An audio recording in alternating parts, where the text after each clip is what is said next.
قرآن وہ کتاب ہے جو در سے انقلاب ہے، سمجھ کے گر کوئی پڑھے تو نور علی نور ہے۔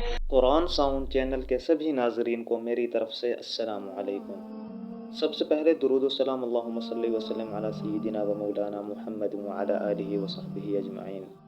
ناظرین، 45 منٹ کا یہ انٹرویو تھا اور آخر میں آپ نے سورۃ الحشر کی آخری آیات کریمہ هو اللہ الذی کی تلاوت بھی کی تھی۔ ناظرین، میری تو خواہش یہ تھی کہ یہ 45 منٹ کبھی ختم ہی نہ ہوتے، کیونکہ آپ کی باتیں کافی دلچسپ تھیں۔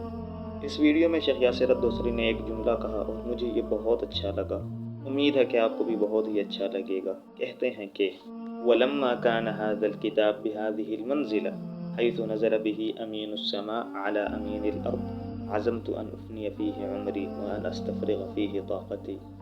اور اس کتاب کی قدر و منزلت یہ ہے کہ اسے آسمانوں کا امین زمین کے امین پر لے کر آیا۔ اسی وقت میں نے عزم کیا کہ میں اپنی ساری زندگی اس میں فنا کر دوں گا اور اپنی تمام تر صلاحیتیں اور طاقتیں اس میں فارغ کر دوں گا۔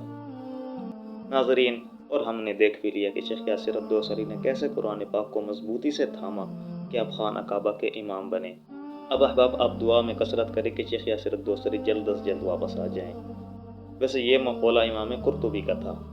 ناظرین، دوسرا واقعہ یہ ہے کہ ایک مرتبہ کسی نے شیخ یاسر الدوسری سے پوچھا کہ آپ کی ایسی خواہش جو ابھی تک پوری نہ ہوئی ہو، تو شیخ یاسر الدوسری نے جواب دیا کہ 2 خواہشیں ہیں۔ پہلی یہ کہ میں اپنی آواز میں پورا قرآن پاک ریکارڈ کرواؤں، اور دوسری خواہش ہے کہ ایک تفسیر لکھوں۔ شیخ یاسر الدوسری کی پہلی خواہش تو کب کی پوری ہو چکی ہے اور ہم نے پورا قرآن پاک ان کی آواز میں سن بھی لیا ہے۔ لیکن ناظرین، آپ کو یہ خوشخبری بھی دے رہا ہوں کہ شیخ یاسر الدوسری کی ایک نئی کتاب شائع ہو چکی ہے جس کا نام ہے الحیاء المحمدیہ مع کتاب رب البریہ۔ ناظرین، ابھی تک یہ کتاب ملی تو نہیں ہمیں، جب اس کا مطالعہ کریں گے انشاءاللہ پھر آپ کے ساتھ ڈسکس کریں گے اس کتاب کے اندر ہے کیا۔ ناظرین، کل 25 دسمبر ہے، ایک تو قائد اعظم کی پیدائش کا دن ہے اور دوسرا کرسمس ڈے ہے۔ کرسمس ڈے کے حوالے سے میری ویڈیو کل آ جائے گی انشاءاللہ، لازمی سنیے گا۔ اگر آپ کو میری یہ ویڈیو اچھی لگی ہو تو میرے چینل کو سبسکرائب کرنا نہ بھولیں۔ جزاکم اللہ خیرا۔